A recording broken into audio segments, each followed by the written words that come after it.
Welcome back again in layout session, final layout session for layout 2। और इसमें हमें बिल्कुल छोटा सा एक काम करना है। और वो छोटा सा काम हमारा क्या होगा कि हम लेआउट के बाद यहाँ पर फूटर को ऐड करेंगे। यानी बॉडी सेशन हमारा ऑलमोस्ट हो चुका है, तो फूटर के लिए मैं सिर्फ एक एरिया रिजर्व कर रहा हूँ। ऑल्दो हम प्रीवियस लेआउट के अंदर डिस्कस कर चुके हैं कि फूटर किस तरह से क्रिएट की जाती है, वहाँ पर हम किस तरह से बॉक्स बनाते हैं, 2 अलग अलग डेव, और वहाँ पर हम नेविगेशन बार, एक के अंदर सोशल मीडिया के लिंक्स वगैरह ऐड कर सकते हैं। तो ये हमारा एक सिंपल सा लेआउट है। तो सबसे पहले मैं HTML पे आऊँगा और लास्ट एरिया पर आकर एक डिव ओपन क्लोज करते हैं,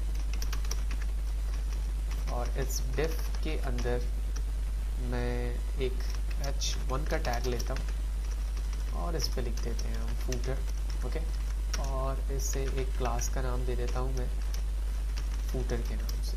ठीक है, साथ ही साथ हम यहाँ से कॉपी करते हैं। कंट्रोल एस करने के बाद CSS की प्रॉपर्टी पे चलता हूँ, जूम करके डॉट फूटर को कॉल करते हैं और कुछ CSS की प्रॉपर्टीज में ऐड करते हैं, such as padding 20 pixel around. Okay, text align centre करते हैं,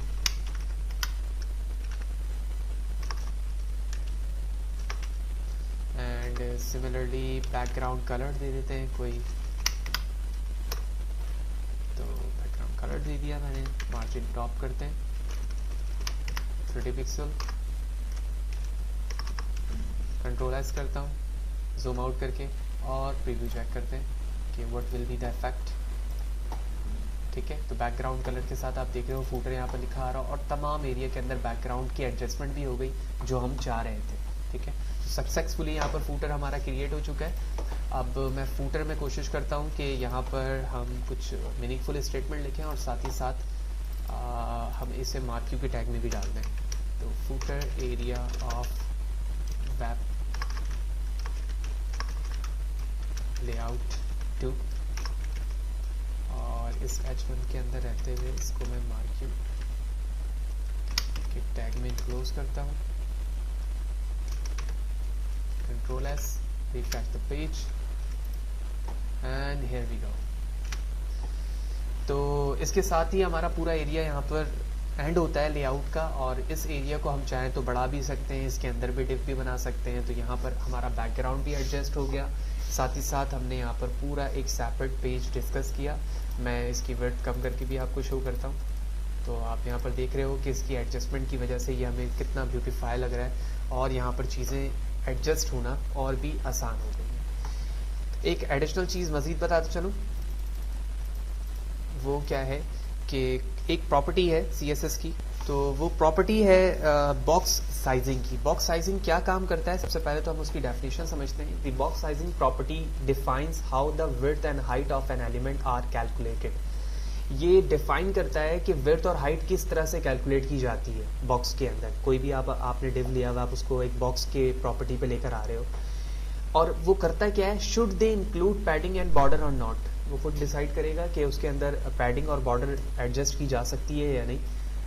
तो ये प्रॉपर्टी जो है बॉक्स साइजिंग के अंदर ऑलरेडी मौजूद है, तो इसके ज़रिए से हम इसे एडजस्ट कर सकते हैं। ठीक है, तो बॉक्स साइजिंग की प्रॉपर्टी मैं कहाँ पे अप्लाई करने लगा हूँ, मैं हर एक इंडिविजुअल टैग पे ये लगाने लगा हूँ। तो इसके लिए मैं ड्रीम व्यूवर पे आता हूँ, स्टैटिक, और उसके बाद हम कर्ली ब्रैकेट ओपन क्लोज करते हैं और ओपन क्लोज। तो basic difference static and body पे भी हम डिस्कस करते चलें कि स्टैटिक का मतलब ये होता है कि हर एक टैग पर ये प्रॉपर्टी लगेगी, जबकि बॉडी का मतलब ये होता है कि हर उस टैग पे लगेगी जो एज अ पेरेंट बिहेव कर रहा है। फॉर एग्जांपल मैंने एक डिव बनाया, डिव के अंदर एक और डिव है, तो जो फर्स्ट डिव है जो एज अ पेरेंट्स डिस्कस हो रहा है यहाँ पर, उस पे वो प्रॉपर्टी लगेगी। लेकिन अगर उसी प्रॉपर्टी को मैंने स्टैटिक के सिलेक्टर के अंदर डाल दिया, तो वो हर एक इंडिविजुअल टैग के अंदर वो प्रॉपर्टी अप्लाई होगी। यही वजह है कि मैंने यहाँ पर स्टैटिक लिया है। इसके बाद मैं लिखूंगा बॉक्स साइजिंग, और हम इस पे बॉर्डर बॉक्स अप्लाई करते हैं, कंट्रोल एस करते हैं, जूम आउट करूंगा, और अभी आप देख रहे हो कि ये प्रॉपर्टी बॉक्स साइजिंग के बगैर है। मैं पेज रिफ्रेश करने लगा हूँ, खुद ब खुद इसके विड्थ और हाइट इसके बॉक्स के रिस्पेक्ट से एडजस्ट हो गई। इमेज की विड्थ ज़्यादा है यहाँ पर, तो मैं जल्दी से अपने टेक्स्ट पे चलता हूँ और इसकी विड्थ कम करके मैं कर देता हूँ 250। ठीक है, हम इससे कॉपी करेंगे, paste paste and paste, control S, refresh the page, and it goes to adjust। तो होपफुली तमाम चीज़ें आपको क्लियर होंगी और इस कंप्लीट सेशंस के अंदर, जो कि तकरीबन 4 वीडियो सेशन का है, और इसके अंदर मैंने आपको एक न्यू लेआउट बताया कि हम किस तरह से HTML और CSS सिर्फ इन दोनों को इस्तेमाल करते हुए एक यूनिक लेआउट क्रिएट कर सकते हैं, और अब जो भी ऑर्गेनाइजेशन की रिक्वायरमेंट है उसके मुताबिक हम चीज़ों को वहाँ पर ऐड करेंगे और उसके बाद हम उसको सेल आउट मार्केट में कर सकते हैं। Thank you very much. Hopefully आपको तमाम चीज़ें क्लियर होंगी, और अगर अभी तक आपने मेरे चैनल को सब्सक्राइब नहीं किया है तो do subscribe the channel for gate latest news and updation about the videos. Thank you very much.